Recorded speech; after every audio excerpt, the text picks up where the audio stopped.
Hello, everyone. I'm Brian, and today's a day many people look at as the Black American holiday, a celebration of victory, a leap of faith, if you will.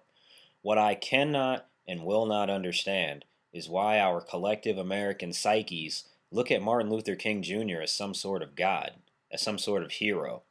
What America needs to realize is that I choose my own heroes.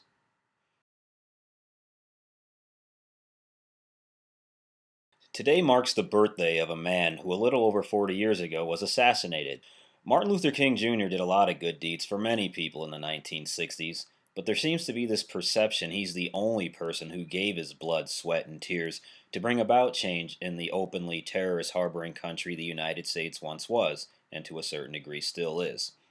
All I know for certain is that if I were a teenager in 1962 and had a choice of following the lead of this, The black people in this country have been the victims of violence at the hands of the white man for 400 years. And following the ignorant Negro preachers, we have thought that it was godlike to turn the other cheek to the brute that was brutalizing us. And today, the Honorable Elijah Muhammad is showing black people in this country that just as the white man and every other person on this earth has God-given rights, natural rights, civil rights, any kind of rights that you can think of when it comes to defending himself, we should have the right to defend ourselves also. or this, Well, I don't think of love as, in this context, as emotional bosh. I don't think of it as a weak force.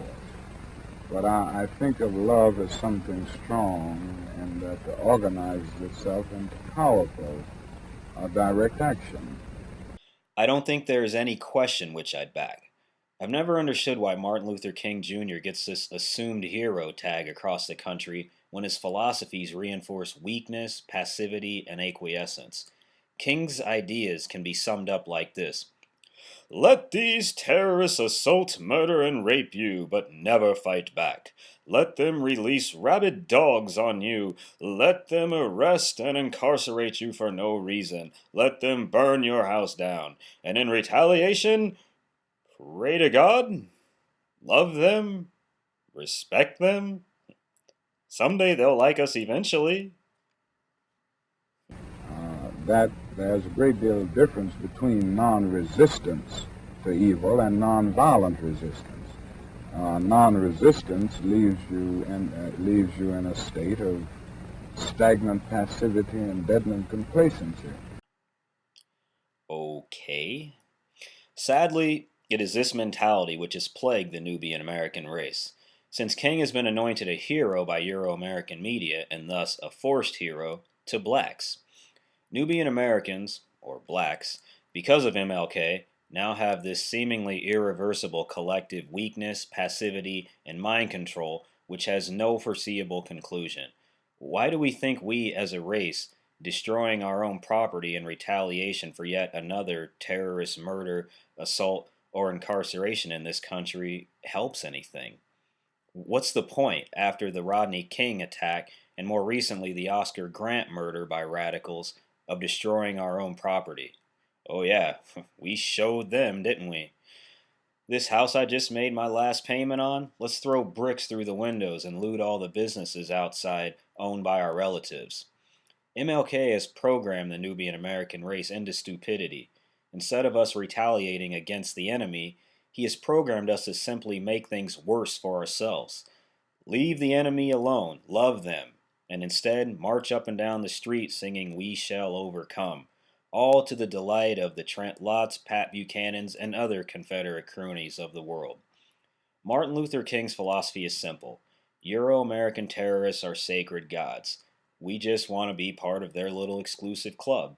Will you be my friend, Mr. Kluki Klux Klan guy? Can I wash your feet, Mr. Terrorist Cop? May I have the honor of being assaulted with your high-powered fire hose, which is powerful enough to rip the skin right off my bones? And I think some of the criticisms of nonviolence, or some of the critics, fail to realize that we are talking about something very strong, and they confuse non-resistance with nonviolent resistance. It's no coincidence that blacks are the only people in the world to have never fought back against Euro colonialism. Our ancestors simply let it happen, of course, while under the influence of the rum Europe brought with them in the 1500s to intoxicate and weaken us further, making for easier manipulation. The Nubian continent, or Africa, is now the poorest and the perceived most primitive continent in the world, complete with Euro-made disease plagues and Euro-provoked wars. Trust me, guys, these terrorists are enjoying watching our home countries fight each other over nothing and watching us here in the States destroy our own stuff. It's Hutus versus Tutsis over there and Bloods and Crips over here. All these gangsters, hip-hopsters, athletes, etc., who try and come off as tough badasses are only tough when they are killing one another.